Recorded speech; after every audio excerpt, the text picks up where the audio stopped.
નમસ્કાર દર્શક મિત્રો, હું સેજલ વસાવા નિહાળીશું આજના ટોપ 10 ન્યૂઝ। સુરત શહેરમાં લાંબા વિરામ બાદ જામ્યો વરસાદી માહોલ, લોકોને ગરમીથી મળી રાહત।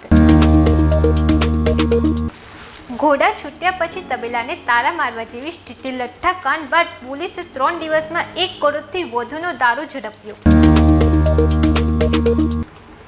કલોલના પંચવટી વિસ્તારમાં રખડતા પશુઓનો આતંક, ભટકેલા પશુએ હુમલો કરી બાળકીને ગંભીર ઈજા પહોંચાડી, યુવક પર નંદીના હુમલાના સીસીટીવી ફૂટેજ સામે આવ્યા।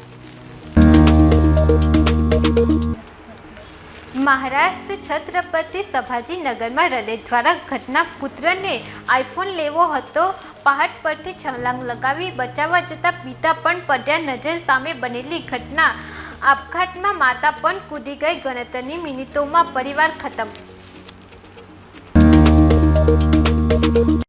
આંધ્રપ્રદેશના ઉગનમાં એક દુઃખદ ઘટના, 50 વર્ષીય મહિલા રહેણાંક સોસાયટીમાં લિફ્ટમાં ફસાઈ ગઈ, બેભાન થઈ ગઈ અને બાદમાં હોસ્પિટલમાં સારવાર દરમિયાન મૃત્યુ થયું। ગુજરાતના શિક્ષકો માટે આવ્યું સેવા સમાધાન પોર્ટલ, હવે સરકારી કામ થશે ઓનલાઈન।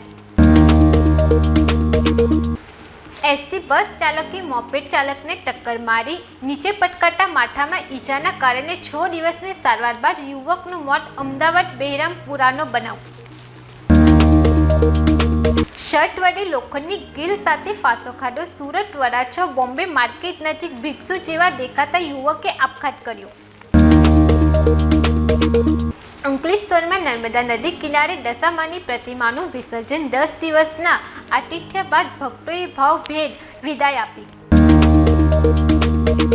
સૌરાષ્ટ્રમાં મિલીપીડની ફોજ ઉતરી, ફિલ્મ જુમાજી જેવી સીન, 40 કરોડ વર્ષથી હજુ કેવી રીતે જીવી છે। આ સાથે ટોપ 10 સમાપ્ત થાય છે। નવા સમાચાર સાથે ફરી મળીશું, ત્યાં સુધી જોતા રહો સત્ય ટીવી ન્યૂઝ। નમસ્કાર।